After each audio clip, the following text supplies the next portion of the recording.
Okay guys, welcome back dito sa panibago nating video dito sa ating channel guys. Ayan, so kakatapos lang nating mag-deliver ng 30 na trays, no? So kanina doon sa on the way may umorder din sa atin 5 tray ng large. Kaninang umaga may umorder sa atin ng 10 tray na 5 medium, 5 large. Kaya lamang 6 lang ang available kang medium, 4 lang yung large na naibigay ko. So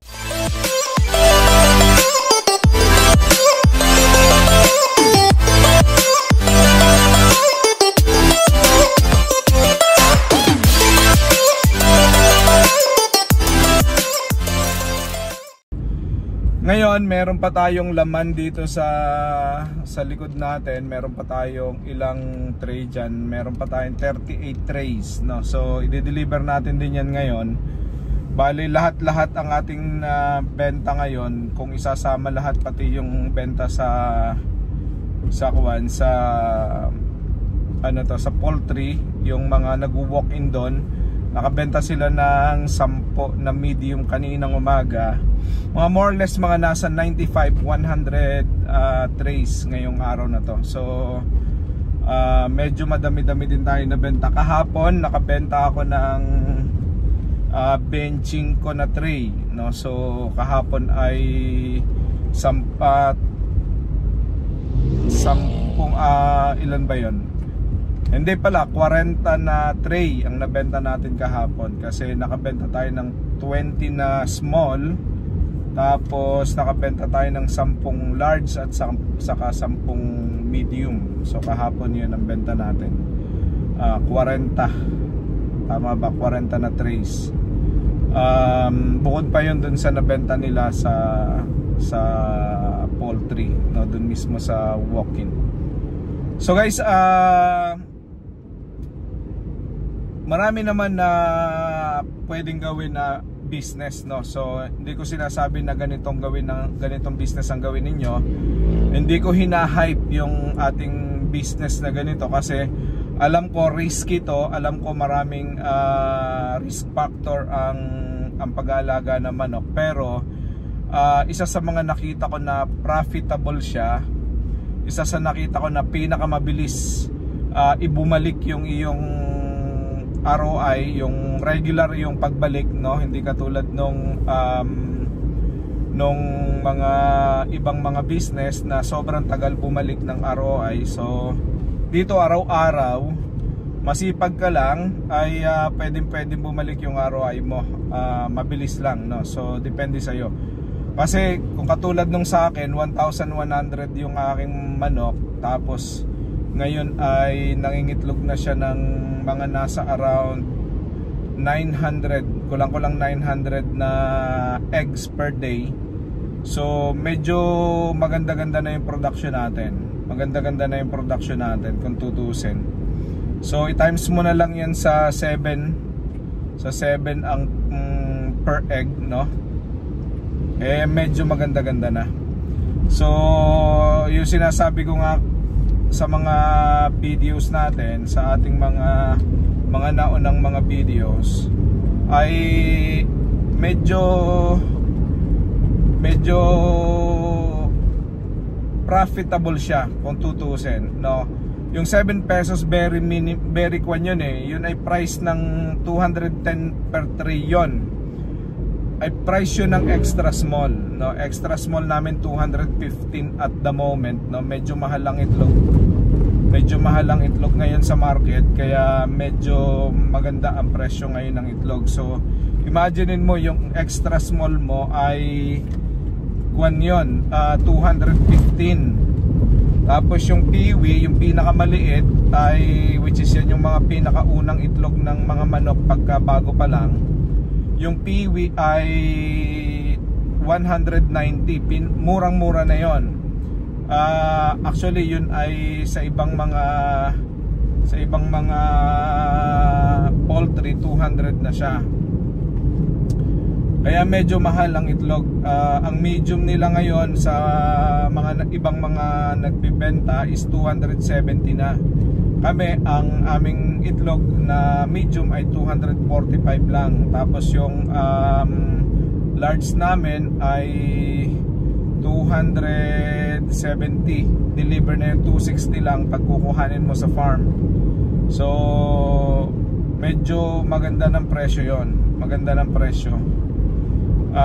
Kaya pagka ganitong mga presyohan, mabilis kang makakabawi sa iyong puhunan.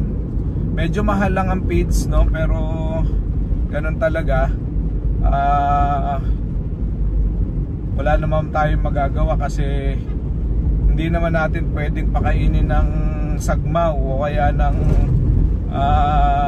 kung ano man yung ating manok para mangitlog, ay hindi siya magpo-produce ng maraming itlog pagka ganun ang ating ginawa. So kailangan nating magbayad, bumili talaga ng feeds, no. Ang mahalaga lang ay may makukuhanan ka ng quality pero medyo affordable na feeds. Tapos medyo maganda din kasi yung ginagamit namin 1,470 ang per sack, no. So gumagamit kami ng mga nasa around 90, mga nasa around 90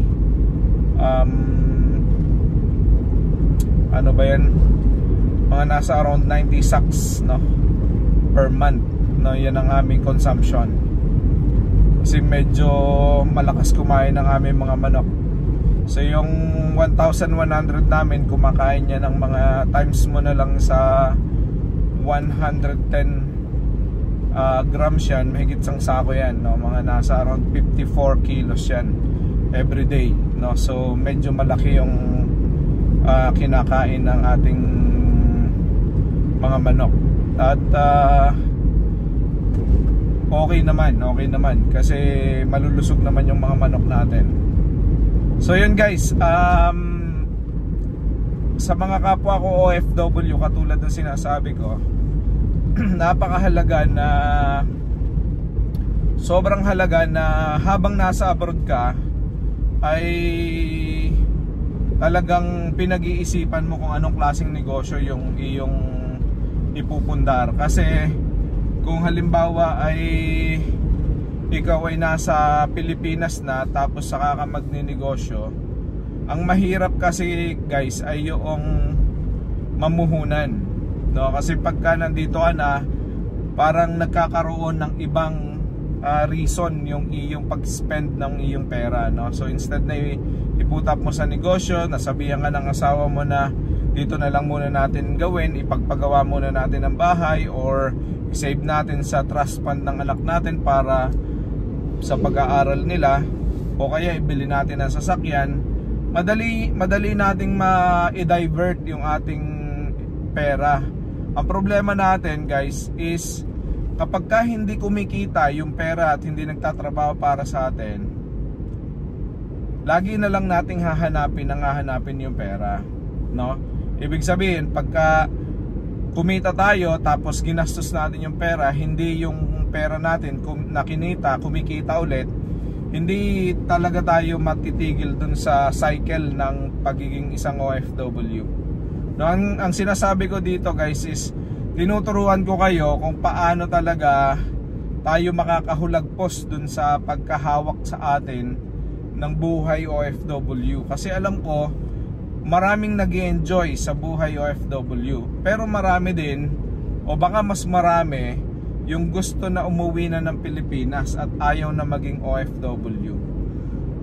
Yung iba gusto lang nila na magkaroon sila ng puhunan at gusto na nilang mag for good. Kaya lang ang nangyayari, kapag ka tayo ay nasa abroad na, sa dami ng responsibilidad na meron tayong anak na pinag-aaral, may pamilya tayong sinusuportahan, tapos may utang tayong binabayaran. Yung una, 2 hanggang 6 na taon na pag-alis natin, hindi halos natin makuha yung pera na dapat ginagamit natin noon pang negosyo, no? So lahat yun ay para sa mga primary obligations lang natin. So mahalaga talaga na habang nasa abroad ka, magsimula ka ng ganito. Kasi pagka hindi ka nagsimula, halimbawa babuyan, halimbawa poultry na katulad nito, layers, no? O kaya naman ay tindahan, grocery, o kaya naman ay palayan, o kung ano man na pwedeng negosyo na pwede mong pagsimulan, restaurant, okay, o kung depende sa passion mo, depende sa kung anong gusto mo. Kailangan simulan mo habang nasa abroad ka. Bakit? Unang-una kasi meron kang pinagkukuhanan ng pamuhunan. Meron kang pera na pag binigay mo sa puhunan, makakapagtrabaho ka pa para meron kang pera na pwedeng isuporta sa pamilya at pwedeng isuporta sa mga anak, no? Sa mga pangangailangan. Kasi nakapagtrabaho ka pa. Nasa abroad ka, kumikita ka. Pero pag umuwi ka na ng Pilipinas, nagnegosyo ka na, magre-rely ka sa kita ng iyong negosyo. Ang problema kung wala ka masyadong naipon na pang buffer, no? Ang ibig sabihin, pang suporta habang hindi pa kumikita ang negosyo. Yun ang problema. Kasi pagka nangyari, naubos na yung iyong, hindi pa kumikita, dun mo rin kukuhanin yung iyong gastos, mauubos at mauubos yung iyong puhunan, hindi kikita yung iyong business. O bago pa kumita, naubos na. So mahalaga na habang nasa abroad ka, meron kang nagsisimula ka na ng negosyo. So habang binibuild mo yung negosyo, pasok lang ng pasok ng kapital, pasok ng kapital. Pagka kumikita na, o pwede ka nang umuwi. So yung naipon mong dala, pang buffer na yon sa pangangailangan na iyong pamilya habang nasa Pilipinas ka. Tapos pag kumikita na, paikot lang ng paikot. Yung kinita mo, i-invest mo ulit. Yung iyong kinita, invest mo ulit, paikot. Pagdating ng panahon, marirealize mo, malaki na pala yung business mo. Hindi ka na pala pwedeng umalis dahil wala na magmamanage ng business mo. Ganun lang yun. O kaya yung asawa mo, pag-managein mo ng iyong business, tapos ikaw balik ka ulit ng abroad, pangalawa, pangatlong mga 2-3 taon ulit, tapos umuwi ka na for good. Sigurado ako yung naipon mo na yon, magagamit mo na yon sa pagpapalago ng iyong business, pantaguyod ng pamilya, at saka pagpapalaki ng negosyo. So yun lang guys, hopefully itong video na to nakatulong sa inyo. At maraming salamat sa mga sumusuporta at nanonood ng video. At maraming salamat sa mga nagsusubscribe at saka sa lahat ng mga nag-like at nag-share. Thank you. God bless and see you all later. I love you all. Bye bye.